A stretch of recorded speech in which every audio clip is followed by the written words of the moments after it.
I was 3 years from full pension when I found two compliance officers going through my desk drawers. One wore latex gloves. The other was photographing my computer screen. My name's Tom Brennan, 53, 14 years with this company, and I knew exactly who'd set this up.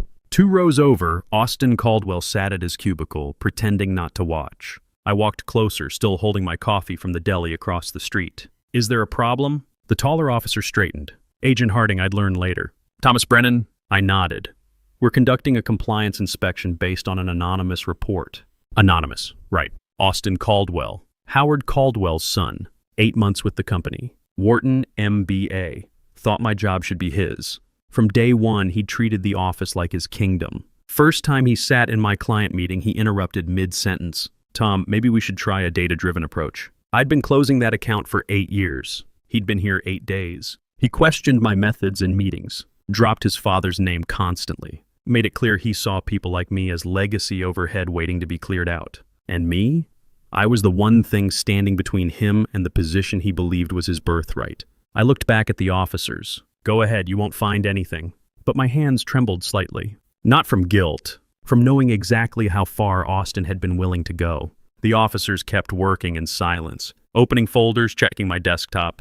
They exchanged glances. That wordless communication that makes everyone nervous. I stayed quiet. Inside, my thoughts raced. This is it. He's finally made his move. Months of whispers, public questioning, fake concern, building to this moment. Austin's eyes kept flicking up, watching, not even trying to hide it. I felt calm, weird but true, because Austin had no idea what he was walking into. The shorter officer, Ortega, pulled open my bottom drawer. He sifted past notebooks and pens. Then his gloved hand froze. He pulled out a leather-bound folder, flipped it open, and frowned. "Mr. Brennan?" "What's this?" I glanced down. My stomach twisted. It wasn't mine.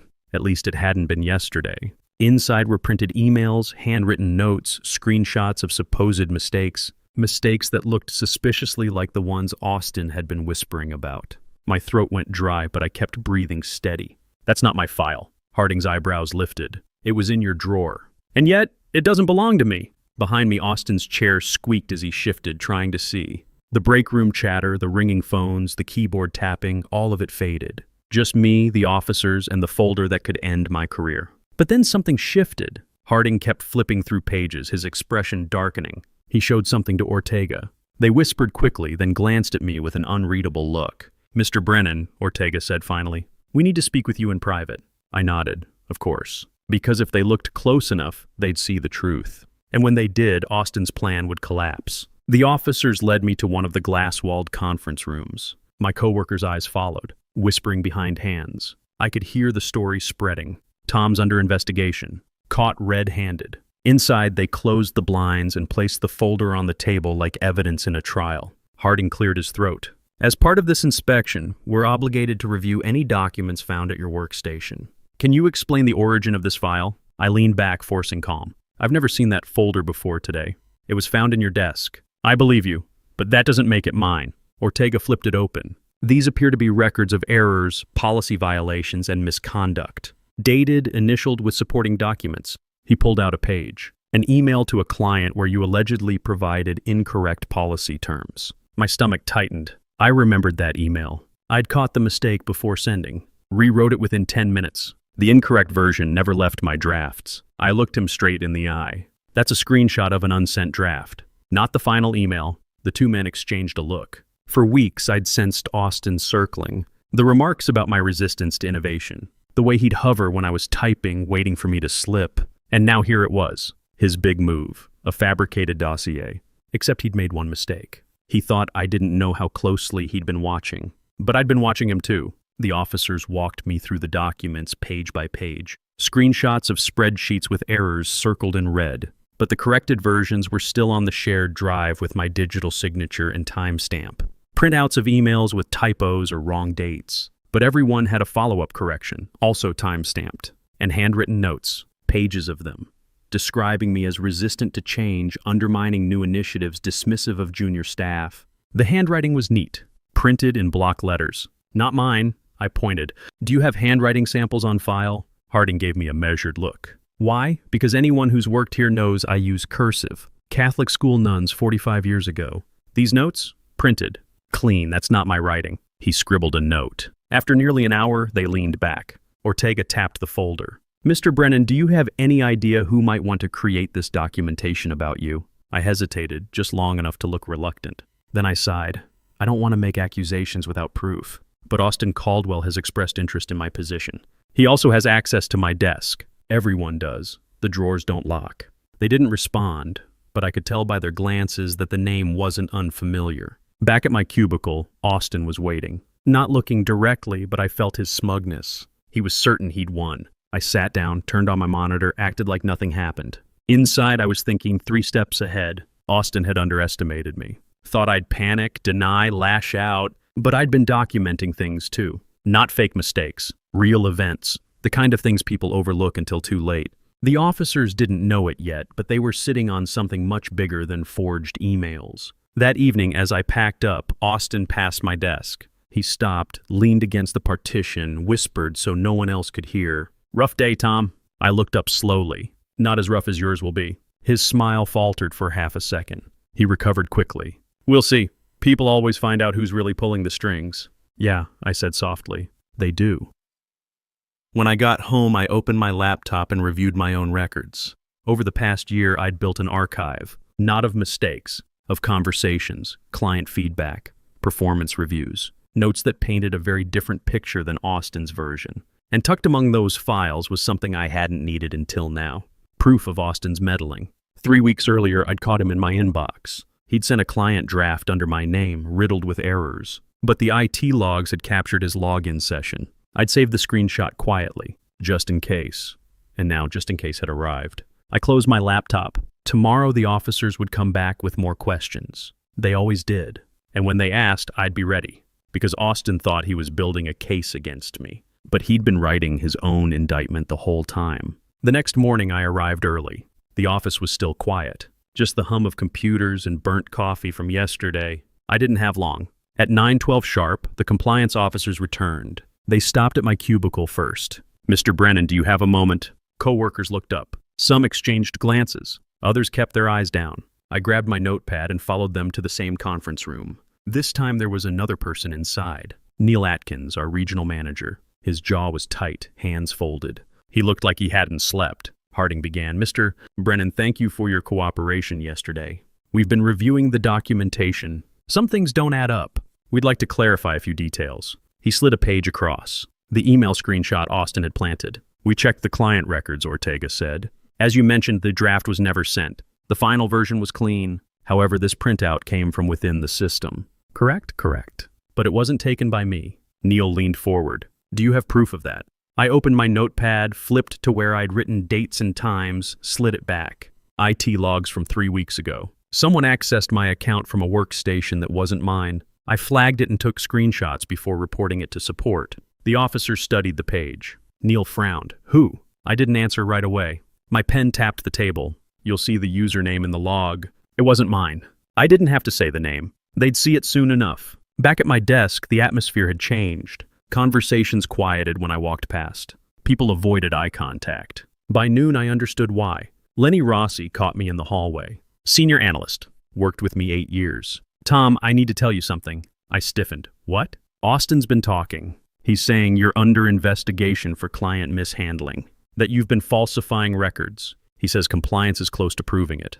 I closed my eyes briefly. Austin wasn't just relying on the planted folder. He was poisoning the well. Creating doubt before the truth could surface. "Do people believe him?" Lenny hesitated. "Some do, you know how he is. He makes it sound convincing." Of course he did. Austin had inherited his father's charisma. That sharp smile. The ability to twist a story into something believable. By afternoon, the freeze was obvious. Short emails, quiet break room. Austin's poison was working. But I reminded myself, perception isn't reality. The officers weren't fools. They had the logs. They had the handwriting samples. It was only a matter of time. Still, that didn't make the waiting any easier. At 3:45, the compliance officers returned. This time they didn't ask me to leave my desk. They asked Austin. His face went pale. He smiled tightly and followed them into the conference room. The entire office pretended not to watch, but everyone did. Heads tilted, fingers paused above keyboards. Even Neil stood outside his office, arms crossed, watching.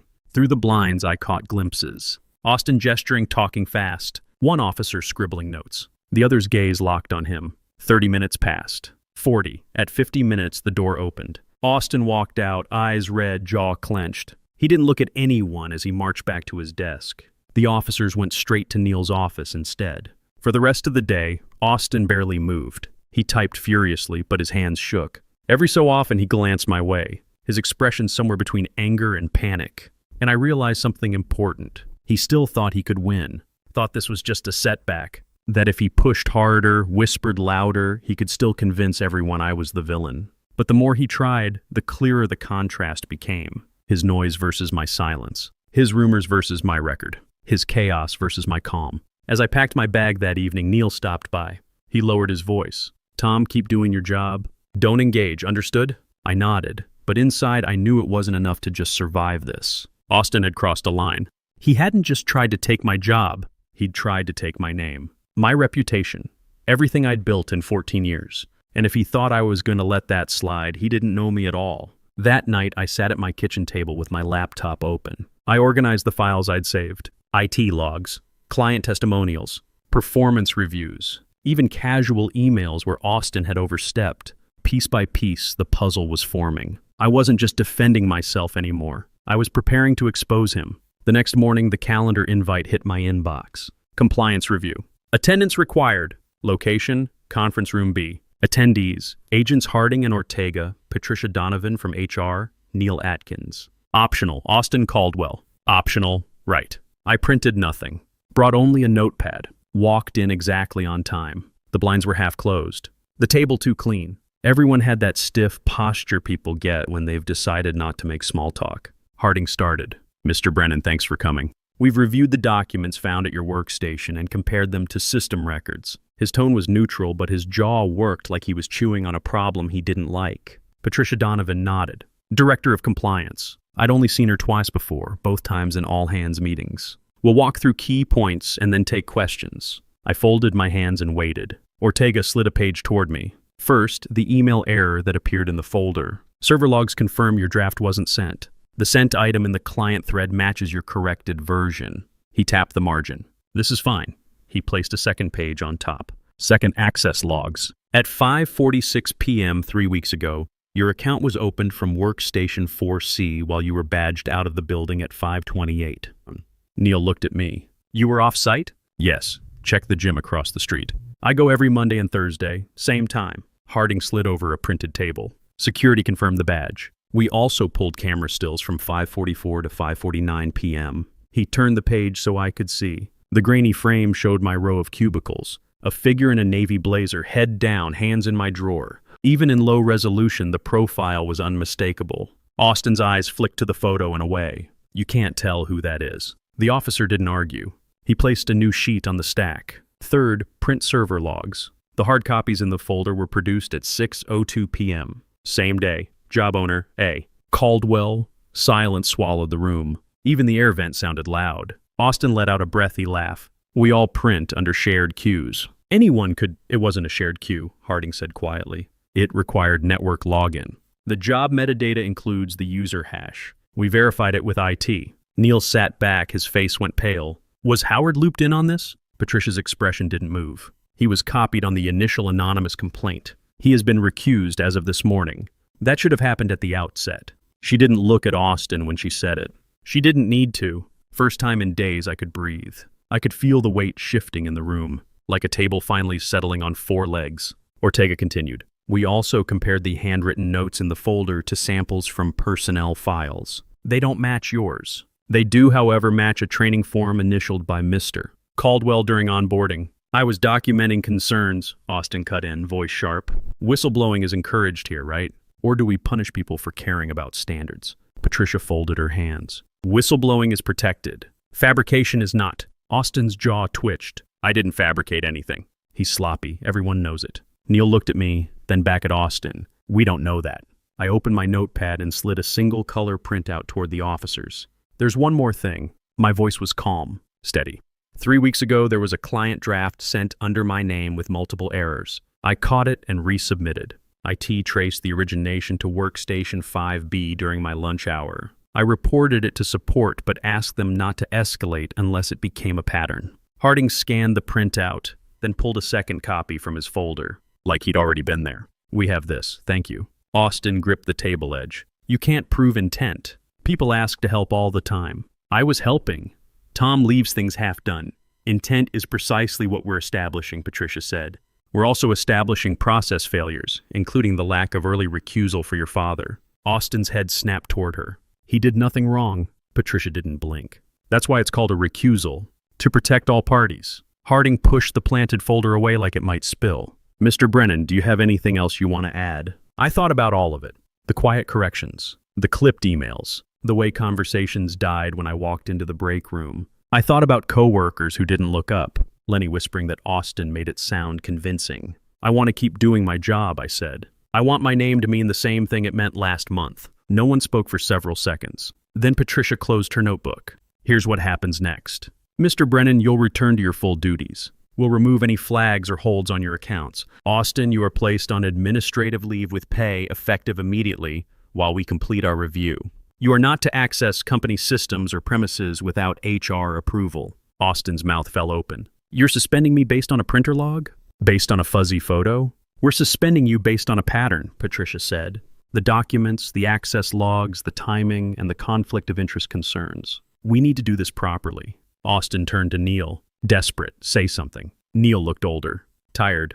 Compliance is running this. I'm staying out of it. Like I should have from the start." Ortega gathered the papers. He paused, looked up at me. "We'll likely ask more questions, but the core issues are clear." As we stood, Harding added, almost gently, "For what it's worth, we don't like being used." I stepped into the hallway. Let the hum of the office swallow me. Keyboards, phones, the far-off clatter of the mail cart. Lenny was near the copier. Our eyes met. He didn't say anything, just nodded once, slow, like we were finally standing on the same piece of ground again. At my desk, my monitor woke to the client dashboard. No red banners, no holds.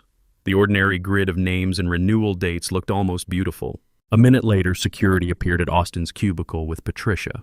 They spoke quietly. Austin handed over his badge and laptop. Movements jerky, like he couldn't quite believe the physics of what was happening. He didn't look at me. He walked out without drama, just a tight line where his mouth should be. The office didn't cheer. No one clapped. That isn't how real life works. People stared at their screens and typed and pretended not to notice what they were noticing. I took a breath and opened the next client file. This wasn't over. Administrative leave wasn't a verdict. Policies take time. Processes have to be followed. But for the first time in weeks, the table felt steady under my hands. And then my phone buzzed. Internal extension. "Tom," the voice was firm. "Patricia Donovan. I'd like to meet with you privately this afternoon. There's something you should see. It concerns Howard Caldwell." I stared at the receiver, the cursor blinking on my screen. Of course there was more. "Send the invite," I said. "I'll be there." I walked into the 12th floor conference room at 3 p.m. sharp. The skyline stretched behind the glass, the city buzzing far below. Patricia Donovan sat waiting. She carried herself like someone who didn't need to raise her voice to be heard. "Tom, thank you for coming on short notice." Her tone was calm, but the folder in front of her was thick. The door shut behind me with a soft click. Patricia flipped the folder open. "We've concluded the initial review of the documents planted in your desk. You should know Austin's actions weren't isolated. They were supported by his father." My stomach dropped. "Howard Caldwell." "Yes," she slid a paper across. An email thread, heavily redacted, but clear enough. The anonymous complaint had originated from Howard's account. He'd blind copied Austin, coached him on phrasing, even suggested attaching the evidence, so the anonymous report wasn't anonymous at all. Patricia nodded. "Exactly. Using the process to settle personal scores, that's an abuse of the system." She paused. "Austin remains on administrative leave while HR completes a formal review. Howard has been placed on interim suspension. Compliance will recommend escalation to the board." I exhaled slowly. She leaned forward. "Tom, your record is clear. More than clear. Client satisfaction scores, system logs, peer feedback, everything points to consistent professional performance. You are not under investigation. Do you understand?" "Yes, good." She closed the folder. "What do you want moving forward?" The question caught me off guard. What did I want? "I want my work to speak for itself," I said finally. "And I don't want to look over my shoulder anymore." Patricia studied me for a moment, then nodded. "Fair." Back at my desk, the office felt different. People weren't avoiding me anymore. Lenny stopped by with a smile that looked like an apology. Daniel from finance dropped off a file and lingered. asking how I was holding up. The tide had shifted. Austin's cubicle was empty, his chair pushed in neatly. Howard's office, the corner one with the view, sat dark. First time in weeks, I allowed myself to breathe. 2 weeks later, the official announcement went out. Effective immediately, Howard Caldwell has stepped down as Vice President of Operations. Austin Caldwell is no longer employed with the company. The email was short, clinical, but the shock wave rippled through every floor. People whispered in break rooms, speculating about what had really happened. I didn't add to the rumors. I didn't need to. The truth was already in the files, in the logs, in the handwriting that wasn't mine. That Friday, Neil called me into his office. He looked older than I remembered, but his voice was steady. "Tom, I owe you an apology. I should have protected you sooner. I should have questioned what was happening instead of letting it play out. I let politics cloud my judgment. I didn't say anything. Sometimes silence is the only honest answer." He cleared his throat. "The board approved my recommendation. Effective Monday, you'll be promoted to Vice President of Client Relations, full control of the portfolio. And we'd like you to help us design the succession plan for when you do decide to retire." I blinked. "You're serious?" He nodded.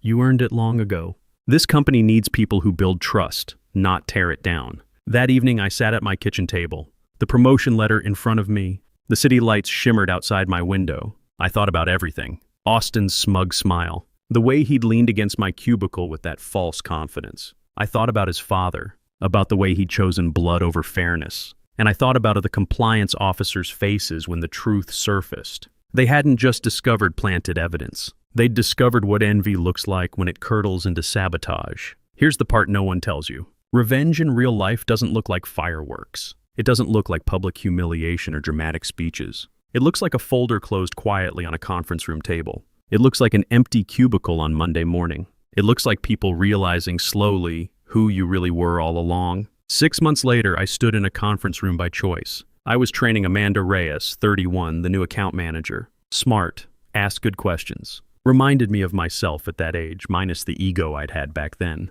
"Documentation," I told her, tapping the leather portfolio she was copying. "Not because you're paranoid, because it's professional. Paper trail saves careers." She nodded, scribbling notes. Outside, the parking lot was emptier than it used to be. Howard's reserved spot near the entrance. Reassigned. Austin's Audi? Long gone.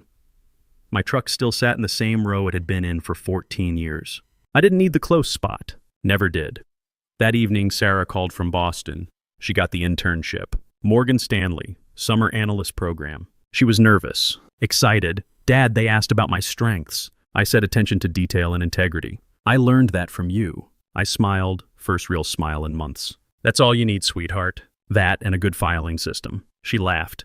I hung up and looked at the empty desk across from me. Austin's old spot, now occupied by a new hire. 24 years old, fresh from grad school. The kid had asked me to coffee last week. Asked for advice, actually listened. Maybe that's the real victory. Not the promotion, not the vindication. It's this, being the kind of man your daughter learns from, and the kind of mentor the next generation seeks out instead of schemes against. I still walk past Austin's old desk every day. It stays empty for now, waiting for a new hire. But for me, it's a reminder that no matter how carefully someone plots against you, the truth leaves a trail. Revenge isn't fireworks. It's not even an empty desk. It's going home every night knowing your name still means something. And that's worth more than any corner office. 3 years from now, I'll hit that pension milestone. Full vesting. The finish line I was 3 years away from when this all started. But now I'm not just running out the clock. I'm building something. Training the next generation. Making sure that when I do retire, I leave behind people who understand that competence matters more than connections. That documentation beats desperation. That the long game always wins. Austin thought he could shortcut his way to the top. His father thought he could engineer a dynasty through sabotage. They both learned the same lesson. You can't fake 14 years of work. You can't forge relationships built on trust. And you can't plant evidence against someone who's been documenting the truth all along. Some nights, I wonder where they ended up. Austin working somewhere else, probably still dropping his father's name. Howard explaining to old colleagues why he took early retirement. But mostly I don't think about them at all. Because here's what I learned. The best revenge isn't what you do to them. It's what you build after they're gone. A career that doesn't need defending. A reputation that speaks for itself. A daughter who knows her father fought with integrity, not schemes. And when I finally do retire 3 years from now, I'll walk out of this building with my head high. Not because I won, but because I never had to become what they were to survive what they did. That's the real victory.